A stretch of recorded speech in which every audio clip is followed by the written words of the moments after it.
Boa noite a todos, que a paz de Jesus esteja sobre vocês nessa noite. Hoje nós nos alegramos no Senhor, porque estamos prestando culto a Ele e hoje ouviremos a sua voz. Eu quero convidá-los a irem comigo até o Salmo de número 15, que será o texto pelo qual o Senhor há de nos falar nessa noite. O Salmo de número 15. No Salmo de número 15, assim nos diz o Senhor, Salmo de Davi: Senhor, quem habitará no teu tabernáculo? Quem poderá morar no teu santo monte? Aquele que vive com integridade, que pratica a justiça e de coração fala a verdade. Aquele que não difama com sua língua, não faz mal ao próximo, nem lança injúria contra o seu vizinho. Aquele que aos seus olhos tem por desprezível ao que merece reprovação, mas honra os que temem o Senhor. Aquele que jura e cumpre o que prometeu, mesmo com prejuízo próprio. Aquele que não empresta o seu dinheiro com usura, nem aceita suborno contra o inocente. Quem age assim, não será jamais abalado. Vamos orar ao Senhor, pedindo para que o texto bíblico nos fique claro, para que ele penetre os nossos corações, para que Deus fale conosco hoje, nessa noite. Oremos ao Senhor. Pai, bendito seja o teu santo nome. Nós nos regozijamos pela graça de estarmos diante da sua palavra e pedimos o teu auxílio para que a nossa mente, o nosso entendimento e os nossos corações estejam cativos a ti, Senhor. Pedimos também para que o teu Espírito Santo esclareça o texto bíblico para nós. Quando a tua palavra fala, o Senhor nos fala. Portanto, Senhor, que fique claro, que nada fique obscuro. Pedimos que o Senhor seja glorificado e que a presença de Jesus seja vista neste momento de pregação, neste momento de ouvir a tua palavra santa. Assim nós te bendizemos e nos colocamos diante de ti, Senhor. Amém e amém. Boa noite a todos, mais uma vez. Eu acredito que muitos de vocês aqui sabem o que é o Monte Everest. E eu acredito que vocês aqui provavelmente já tiveram algum tipo de experiência com escalada ou subir algum monte. Eu, por exemplo, já tive a experiência de subir o Monte Horebe aqui em Mesquita para orar um tempinho atrás. Faz um bom tempo isso. Acredito que as pessoas aqui da Redondeza devem conhecer o que era esse Monte Horebe aqui, é bem famoso. E geralmente fica bem cheio assim alguns dias da semana. Eu tive essa experiência e eu creio que vocês podem ter em algum momento passado por trilhas, por ter subido a algum lugar assim com caminhadas com pessoas, ou até ter subido em algum monte perto de algum lugar onde você mora para orar mesmo. Em geral, não é incomum que a nossa experiência possa contemplar algo desse tipo. Mas existe um monte que é o Monte Everest, que fica no Nepal. Alguém aqui já ouviu falar no Monte Everest? O Monte Everest é considerado o maior monte do mundo, por assim dizer. Estima que a altitude dele é algo em torno de 8.849 metros. Isso é muitíssimo alto. Eu não consigo nem sequer dimensionar, enfim, quão alto isso deve ser. Talvez só estando perto para poder ter uma dimensão disso. Muitos alpinistas, ao ver esse grande desafio, acabam se encorajando para ir lá e subir o Monte Everest. Aliás, quem não quer ter o Monte Everest no próprio currículo como alpinista? No entanto, subir o Monte Everest tem seus desafios. Não é como subir o Monte Horebe, foi rápido chegar lá. Nem fazer uma trilha com os amigos, por mais que às vezes possa ser cansativo, mas sempre é agradável. Mas subir o Monte Everest, além das altitudes, da grande altitude na subida, você tem tempestades de neve. Imagina isso, você está subindo um monte, quer chegar lá no topo, quer ter isso no seu currículo, que você chegou lá em cima e você se encontra com uma tempestade de neve. Você lida, por exemplo, com a falta de oxigênio. Quem aqui já teve a experiência de não conseguir respirar direito? Imagina a medida que você sobe num monte, que é basicamente ali algo bem expressivo. Ventos fortes, enfim, existem muitos obstáculos para se chegar lá. Estima-se que leva-se 2 meses para chegar no topo do Monte Everest. Imagina 2 meses subindo ao monte. Se você talvez não cansar pelos desafios, talvez canse pelo tédio, não sei. 2 meses é muito tempo. Tamanho é o desafio de se chegar lá. Algumas pessoas chegam a dizer que mais de 300 pessoas já morreram tentando subir o Monte Everest. Mas é interessante perceber uma coisa: muitas pessoas conseguem. A partir do ano de 1953, muitas pessoas conseguiram subir o Monte Everest com grande êxito. Em 1975, a primeira mulher subiu ao Monte Everest. Enfim, muitas pessoas têm subido desde então. Mas o monte que eu vou falar hoje para vocês, ele não é difícil de se subir. Entenda dentro da perspectiva e da dimensão da ilustração que eu comecei a colocar para vocês. Ele não é difícil de se subir. O topo dele não é impossível, não é difícil de se chegar lá. Não é difícil. Ele é impossível. E não por ventos fortes, não por conta de nevascas, não por conta da sua altitude, mas porque o critério para se chegar lá é a expressão do caráter de Deus em termos de leis para nós. Então é impossível. Se você se esforçar por 2 meses, você não chega lá, porque o critério, o padrão para se chegar no cume desse monte é o caráter de Deus que não conseguimos alcançar. Percebe o nível de dificuldade? Percebe como é expressivo isso? Mas por mais impossível que seja, muitos têm entrado. E por que muitos têm entrado? Eu gostaria de poder ver sobre isso hoje com vocês, assim como está assinalado no nosso Salmo. Quem subirá ao monte do Senhor? Quem habitará no teu tabernáculo? E hoje nós veremos isso com a graça de Deus neste sermão.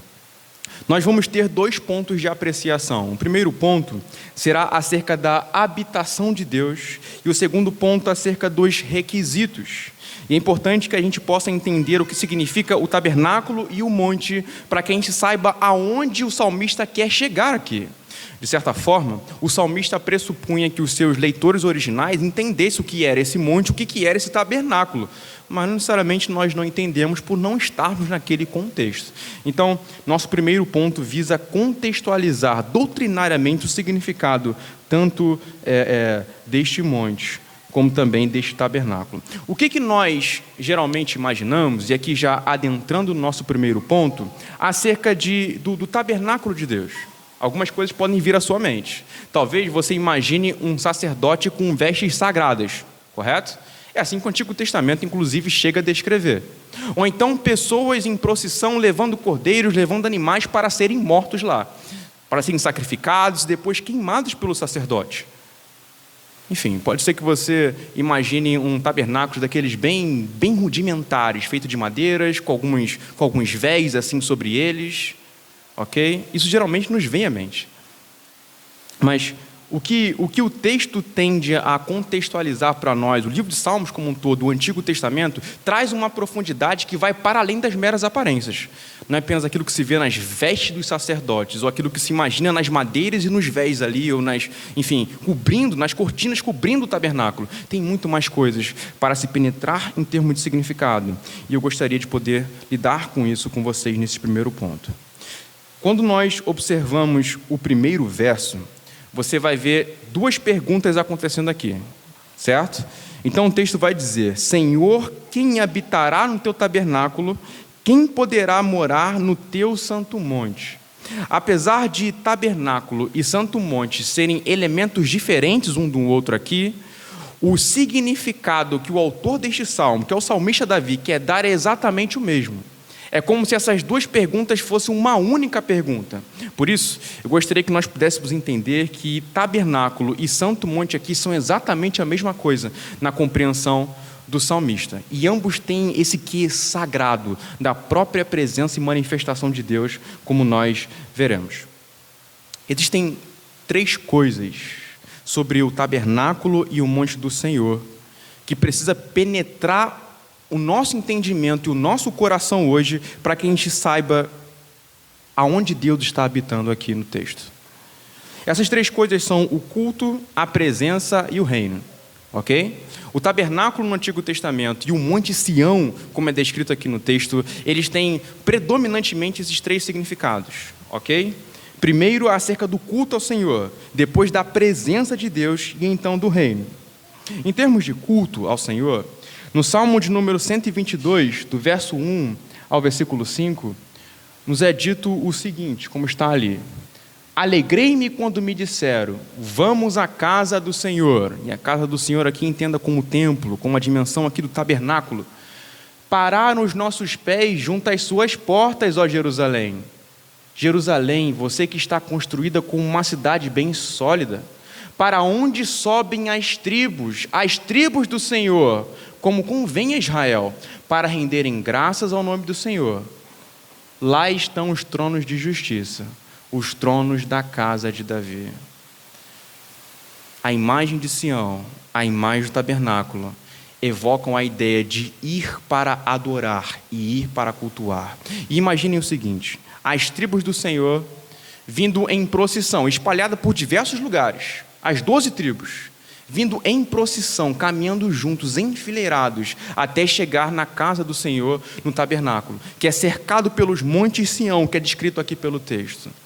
Em geral, o povo de Israel tinha o seu lugar de culto nesse tabernáculo, e eles se reuniam todos ali para cultuar, geralmente nas festas que tem no Antigo Testamento, seja na Páscoa, nas festas do tabernáculo, em geral, as festas que foram prescritas na lei de Deus, ali no Pentateuco, no Antigo Testamento, para que o povo viesse a observar. E então o povo ia dedicadamente até o tabernáculo para cultuar ao Senhor.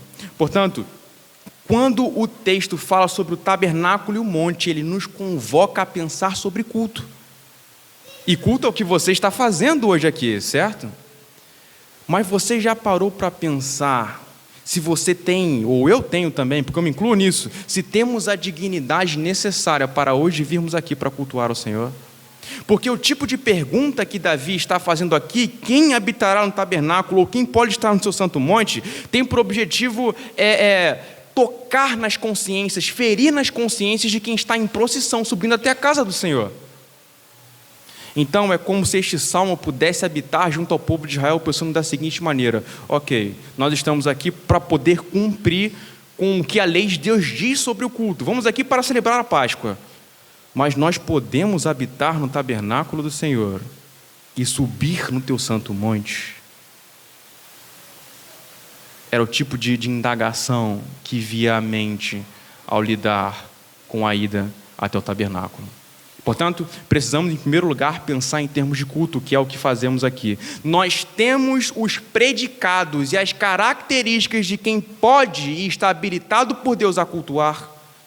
Nos perguntamos isso essa semana? Ou nos perguntamos isso antes de vir aqui cultuar? Em geral, existem predicados e características, existem exigências de Deus para que possamos estar diante dele para cultuar. Será que nós temos elas? Mas antes que eu responda isso para você, eu quero tocar mais um pouco nas outras características. O segundo aspecto aqui é sobre a presença de Deus. Quando falamos sobre tabernáculo e sobre o monte, também queremos nos referir à presença de Deus. E existem alguns trechos de salmos que podem nos instruir um pouco mais acerca disso. Por exemplo, o salmo de número 27, do verso 4 ao verso 5, vai nos dizer, isso aqui é uma oração do salmista: uma coisa peço ao Senhor e a buscarei, que eu possa morar na casa do Senhor todos os dias da minha vida, para contemplar a beleza do Senhor e meditar no seu templo. Pois no dia da adversidade, Ele me ocultará no seu abrigo, no interior do seu tabernáculo, me acolherá, Ele me porá no alto de uma rocha. Perceba aqui as características desse texto.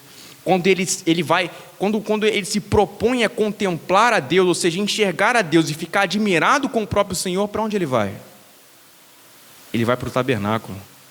E o que ele fala que Deus faz com ele no tabernáculo? Deus o acolhe, Deus o livra da adversidade, Deus o coloca no alto de uma rocha. Então, o salmista tinha expectativa que ao se aproximar do tabernáculo, ele teria um encontro com a presença pessoal de Deus e com ações graciosas da parte de Deus na direção dele. Mais alguns trechos. O Salmo de número 73, versículo 13 ao verso 17, aqui o Salmo de Asaf. Observe o que ele vai dizer: com certeza foi inútil conservar puro o meu coração e lavar as minhas mãos na inocência, pois o dia inteiro sou afligido e a cada manhã sou castigado.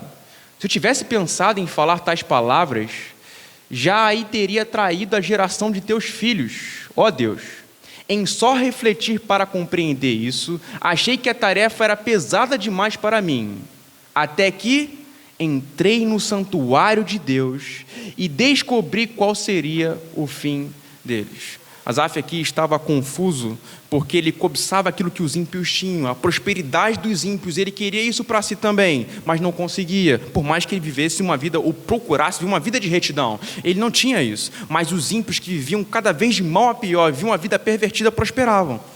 O coração dele cobiçava o que era desses ímpios, até que o que ele faz? Ele se volta para o santuário. O que significa voltar-se para o santuário aqui? Voltar-se para Deus em sua presença. E a partir do momento que isso acontece com Asaf, o coração dele é redirecionado. Se antes cobiçar as coisas dos ímpios e deste mundo, ele volta agora a desejar e ter prazer em Deus. Eu acredito que eu tenha colocado o verso 25 aqui também, do Salmo de número 73, onde ele vai dizer, depois de contemplar o Senhor no tabernáculo, depois de ter esse encontro com ele ali no santuário, ele vai dizer que quem tenho eu no céu além de ti, e quem poderia eu querer na terra além de ti? Então existe uma dimensão de redirecionar o coração quando se volta para o tabernáculo, porque ao voltar-se para o tabernáculo, voltara-se para a presença de Deus e encontrava o próprio Deus. Percebe este ponto? A presença de Deus era simbolizada no tabernáculo, de modo que os israelitas no Antigo Testamento procuravam o encontro com Deus no tabernáculo. Ali no contexto de Êxodo, no contexto ali de Moisés e do antigo Israel, logo no iniciozinho da trajetória deles, geralmente a tenda do tabernáculo era chamada de a tenda do encontro. E do encontro com quem? Com a presença de Deus. Ok? Com a presença de Deus. O Salmo de número 84. Salmo de número 84. Abram comigo, por favor. Vamos ler do verso 1 ao verso 4. E observe como o salmista vai lidar.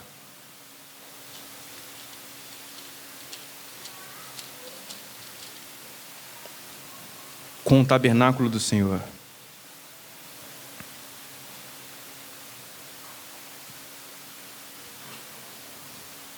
Versículo 1 nos diz aqui: quão amáveis são os teus tabernáculos, Senhor dos exércitos! A minha alma suspira e desfalece pelos átrios do Senhor. O meu coração e a minha carne exultam pelo Deus vivo. Percebe aqui o paralelismo? Eu suspiro pelos átrios do Senhor, eu exulto pelo Deus vivo. Ele está colocando isso de forma correspondente.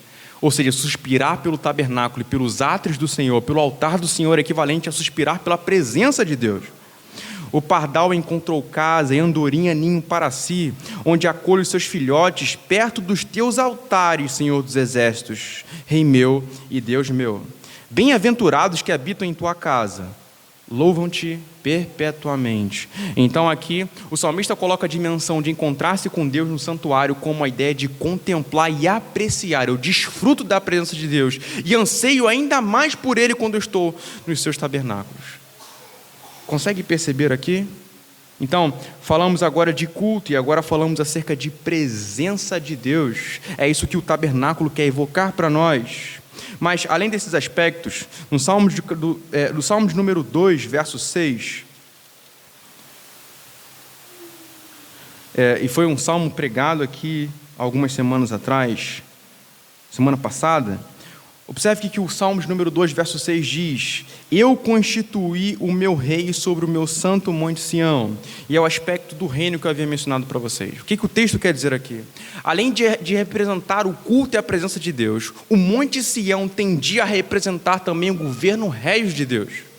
A expectativa que se tinha no Antigo Testamento é que de Sião, de Jerusalém, Deus governaria as demais nações através de um representante régio de Davi, o descendente de Davi, através de um representante governante que Deus teria lá. No entanto, além de uma ideia de governo, de Deus governando a partir de Jerusalém as nações, também se concebia ali no Antigo Testamento a perspectiva escatológica, E o que eu quero dizer com o escatológico são as coisas relacionadas ao fim de todas as coisas.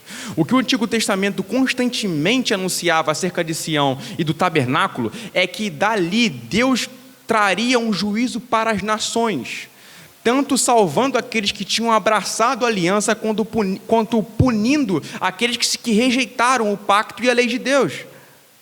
Então, à luz do Novo Testamento, nós compreendemos que a ideia de Sião e tabernáculo também carrega uma perspectiva de retorno final de Cristo, estabelecendo todas as coisas. Ou seja, a morada na eternidade com Deus em Cristo.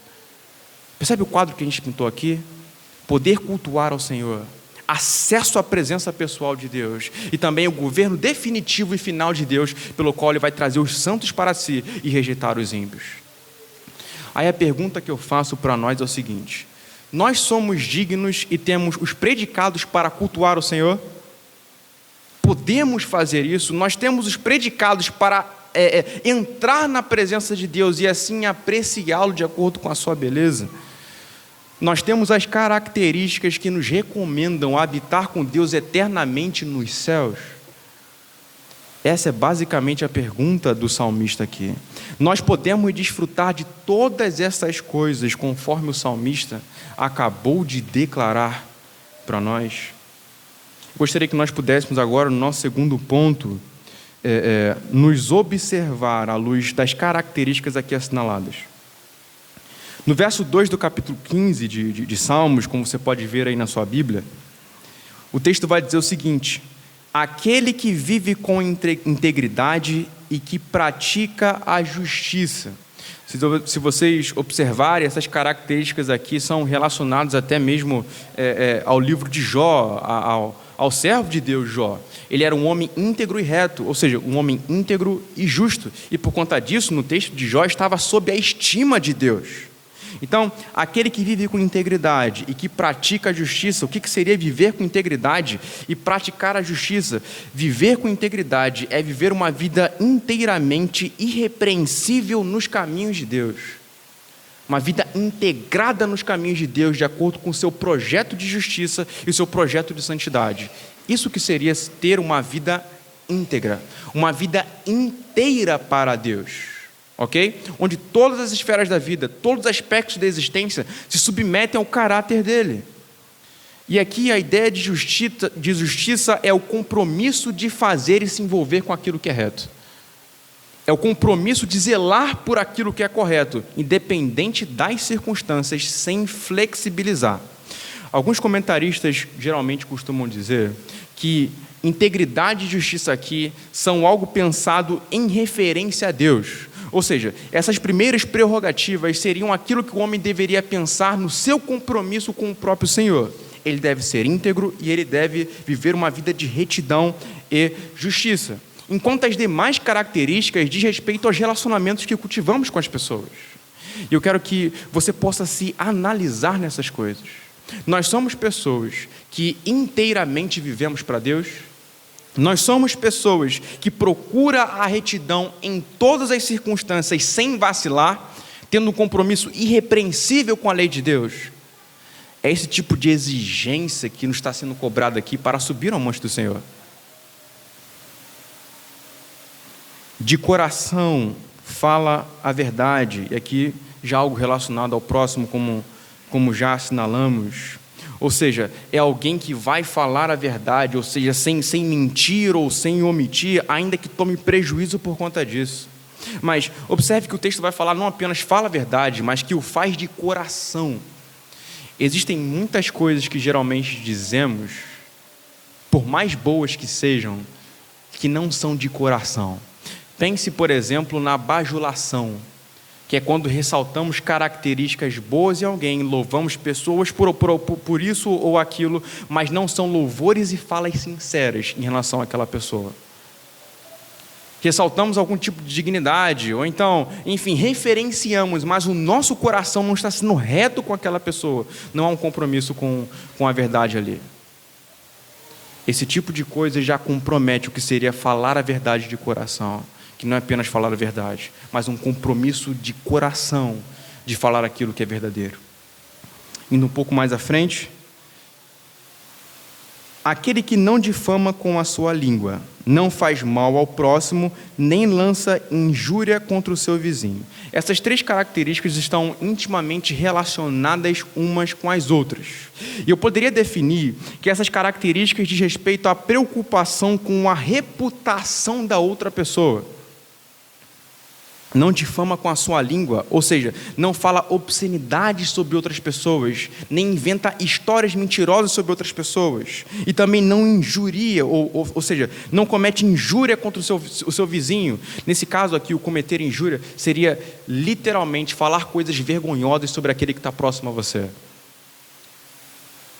Essa frase aqui de Jonathan Edwards, eu acredito que tende a nos demonstrar basicamente o que o texto quer se referir.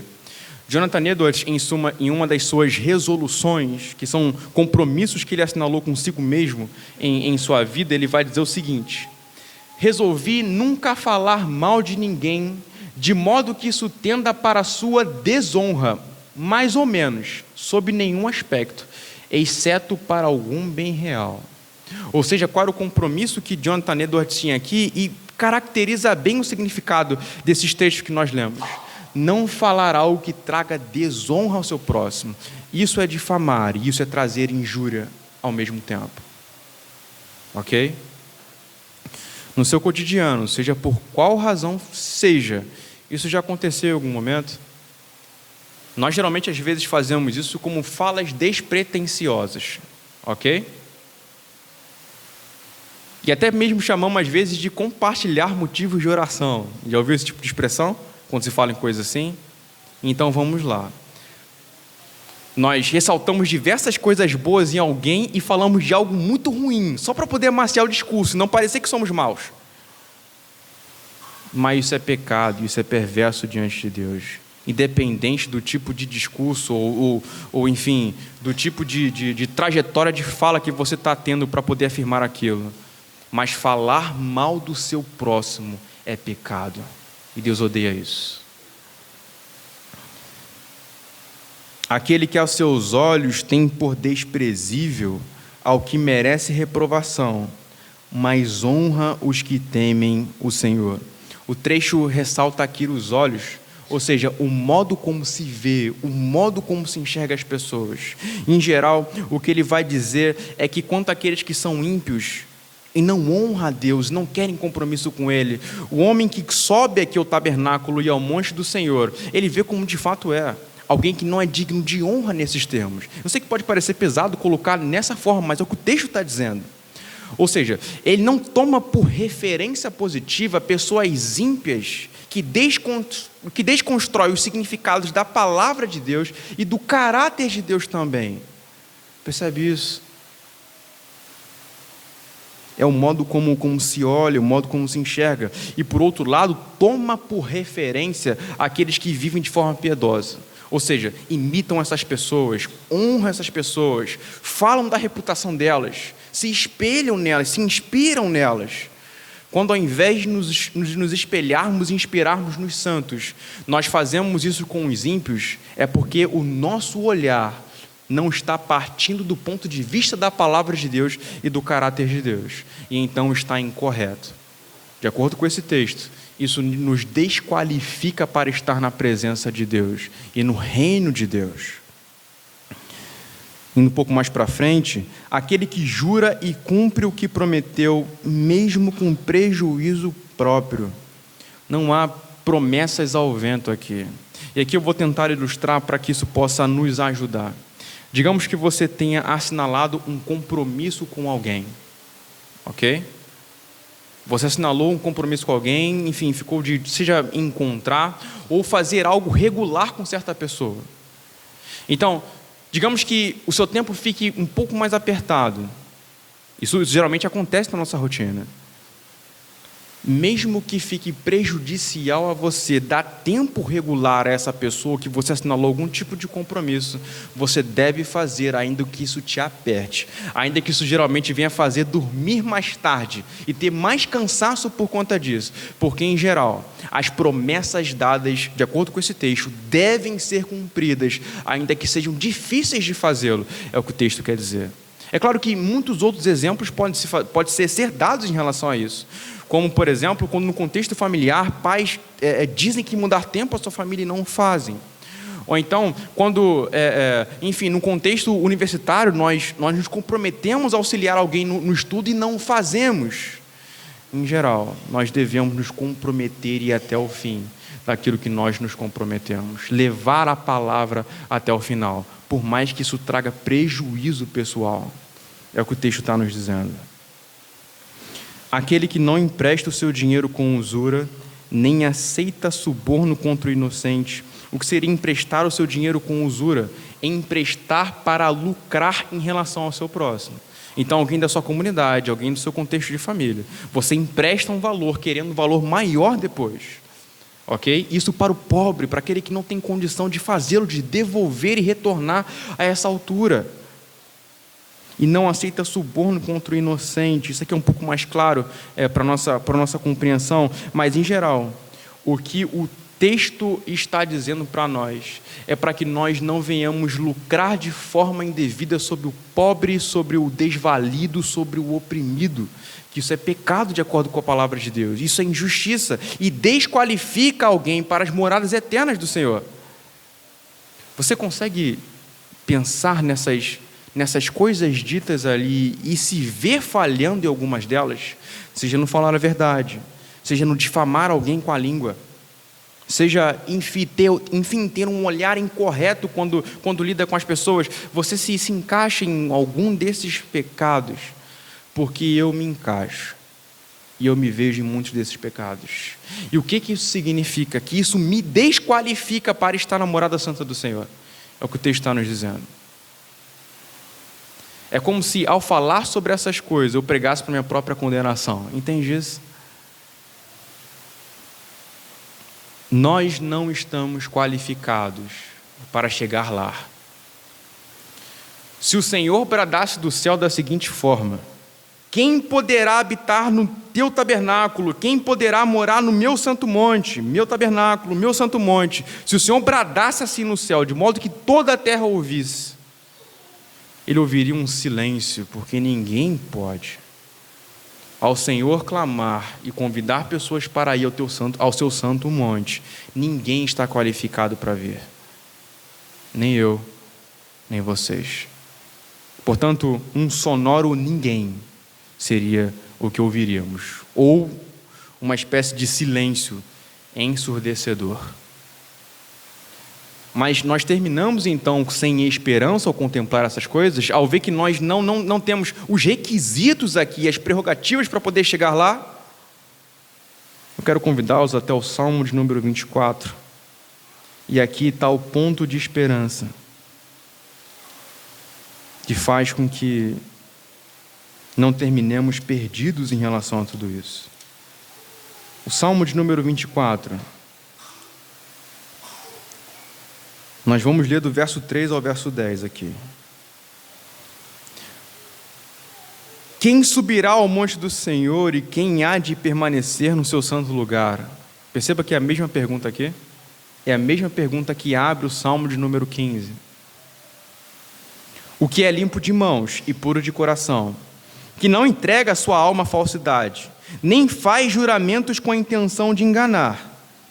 Este receberá do Senhor a bênção e a justiça do Deus da sua salvação. Esta é a geração dos que o buscam, dos que buscam a face do Deus de Jacó. Agora observe que o clima do texto vai mudar um pouco. E eu diria que é complementar ao que o Salmo de número 15 começou a nos dizer aqui. Levantem suas cabeças, ó portas. Levantem-se, ó portais eternos, para que entre o Rei da Glória. Quem é o Rei da Glória? O Senhor forte e poderoso. O Senhor poderoso nas batalhas. Levantem as suas cabeças, ó portas. Levantem-se, ó portais eternos, para que entre o Rei da Glória. Quem é esse Rei da Glória? O Senhor dos Exércitos. Ele é o Rei da Glória. Nós não estamos qualificados para subir ao monte do Senhor, mas o Rei da Glória está qualificado para subir ao monte do Senhor. E quem é esse Rei da Glória? Na perspectiva do Novo Testamento, Jesus Cristo é este Rei da Glória. Quando Jesus Cristo, sendo Deus, assume a nossa forma humana, se de novo Deus bradasse dos céus, quem subirá ao monte do Senhor? Quem pode permanecer no seu santo lugar? Jesus Cristo seria o homem que poderia responder: eu posso. Porque de todos aqueles qualitativos do Salmos número 15, Cristo preenche perfeitamente todos eles. Cristo, Jesus Cristo. Jesus Cristo, ele encarna, vive uma vida de obediência perfeita à lei de Deus. Tudo aquilo que nós lemos aqui, ele viveu, ele cumpriu perfeitamente. Ele morre na cruz como substituto, como nosso substituto, por nós, em nosso favor. Ressurge dentre os mortos e ascende aos céus. E quando ele ascende aos céus, o que é dito é: levantem suas cabeças, ó portas, levantem-se, ó portais eternos, para que entre o Rei da Glória. Porque uma única vez no mundo e na vida e em toda a existência, um homem foi qualificado para subir e entrar nas portas da eternidade. E este homem é Jesus. Este homem é Jesus. Ele entrou e ele está lá. E como disse o cântico inicial que nós cantamos aqui, e está lá a interceder. Mas eu quero que nós possamos pensar mais um pouco nesse aspecto e em como isso se aplica a nós. Ok, Jesus Cristo viveu uma vida perfeita. Ok, ele tem os predicados para subir lá. Mas e quanto a mim? Eu continuo desamparado. Eu não posso ir até lá nesse caso. Acontece que em 2 Coríntios, capítulo 5, verso 21, eu quero convidá-los a lerem essa passagem. Observem o que Jesus Cristo faz.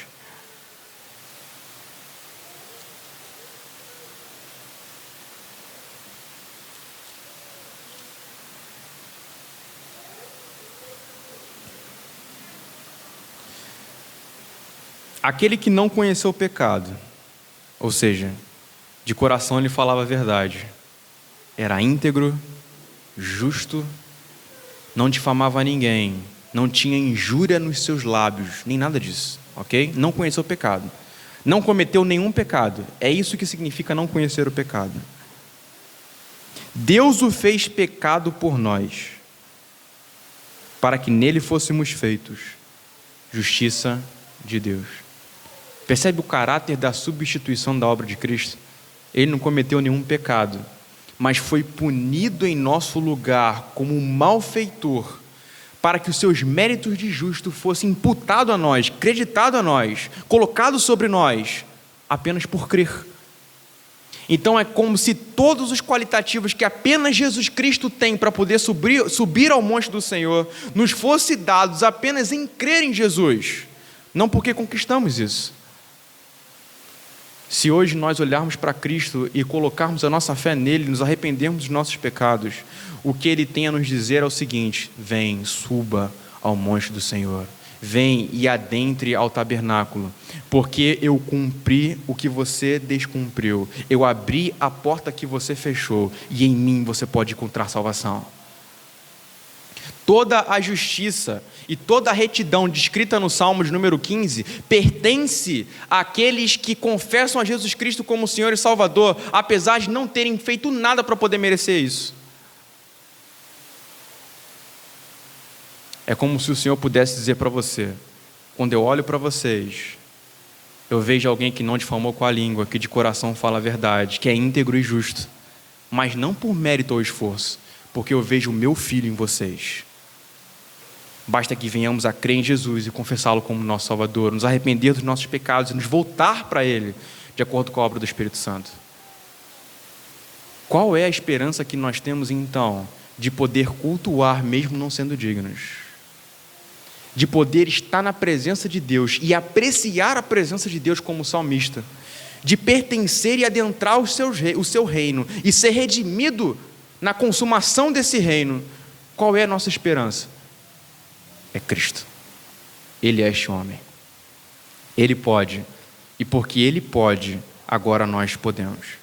Esse Salmo de número 15, ele abre um grande rombo que só Jesus Cristo pode preencher. Essa aqui é a verdade. Eu não estou qualificado para subir o monte do Senhor. E por conta disso, pregar este sermão é pregar para a minha própria condenação. Mas por conta do sangue de Jesus, redimido, eu posso dizer, eu sou salvo, e por isso posso falar dessas verdades, porque não são sobre mim e minha justiça, mas sobre Cristo e a redenção por Ele adquirida. Entende isso? Portanto, pela fé, podemos nos apropriar desse monte como nosso, desse tabernáculo como nosso, não porque nós conquistamos isso, mas por conta de Jesus. Ele veio, viveu essa vida perfeita, subiu aos céus e hoje nos redime para que a gente vá até lá, por conta de Cristo e tão somente em Cristo. Mas voltando ao Salmo de número 15, eu sei que talvez esse seja realmente, e é de fato, o clímax da nossa exposição. Voltando ao Salmo de número 15. O que a gente faz com essas características aqui para subir ao monte do Senhor, se ela já nos é imputada pela fé? O fato de Cristo imputar isso a nós, sem cobrar algo de volta, para que então possamos cultuar, experimentar a presença de Deus, estar na sua morada eterna, não significa que essas características são agora desconsideradas. Porque além dessas características, ela possibilitar alguém para ir até lá, elas também são as virtudes, ou são os adjetivos, são as prerrogativas, ou não prerrogativas como alguém conquistar algo, mas são as características de quem pertence à Nova Jerusalém. Então, buscar por essas coisas aqui agora não seria, como nós já expomos aqui, não seria uma forma de adquirir algo na presença de Deus, mas como uma espécie de imperativo por já ter sido alcançado. Entende isso? Por que então buscamos viver dessa forma? Porque esses são os predicados, é basicamente como se parece quem pertence à Nova Jerusalém no Senhor. Essas são as características. Para fechar, eu gostaria de ler com vocês o trecho de Hebreus, capítulo 12, do verso 22 ao verso 24.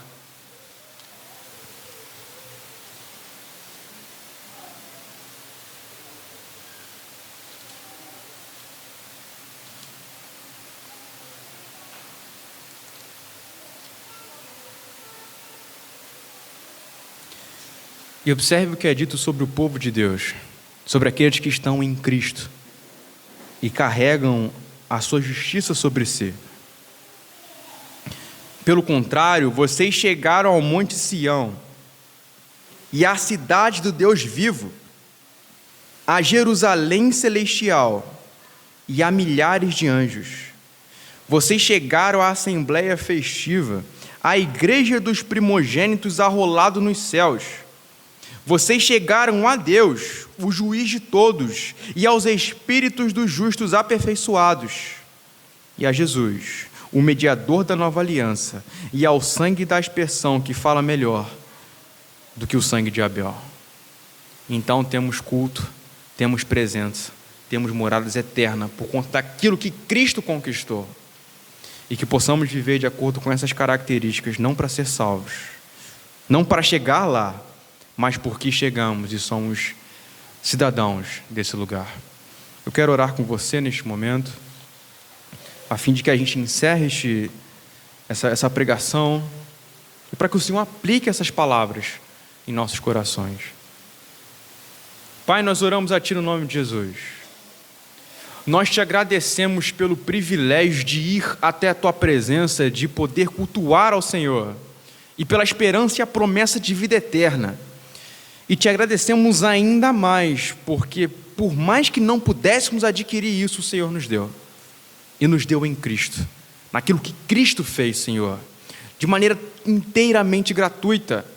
Louvado seja o Teu nome por isso. Eu peço a Ti, Senhor, para que aqueles que não conhecem a Cristo possam ser salvos hoje, Senhor. Aqueles que não estão em Cristo ainda e, portanto, não podem subir ao monte do Senhor. Ó Deus, adquira-os para si na pessoa de Jesus. Traze-os para a Tua presença, Senhor, e salve-os profundamente. Salve-os inteiramente. Senhor, eu peço que o Senhor ajude o Seu povo a viver de acordo com esses predicados, porque o Senhor nos salvou também para vivermos essa vida santa de coração puro como o Senhor deseja. Gera isso em nós, aplique isso em nós, desenvolva isso em nós para a glória do Teu santo nome, Senhor. Amém e amém.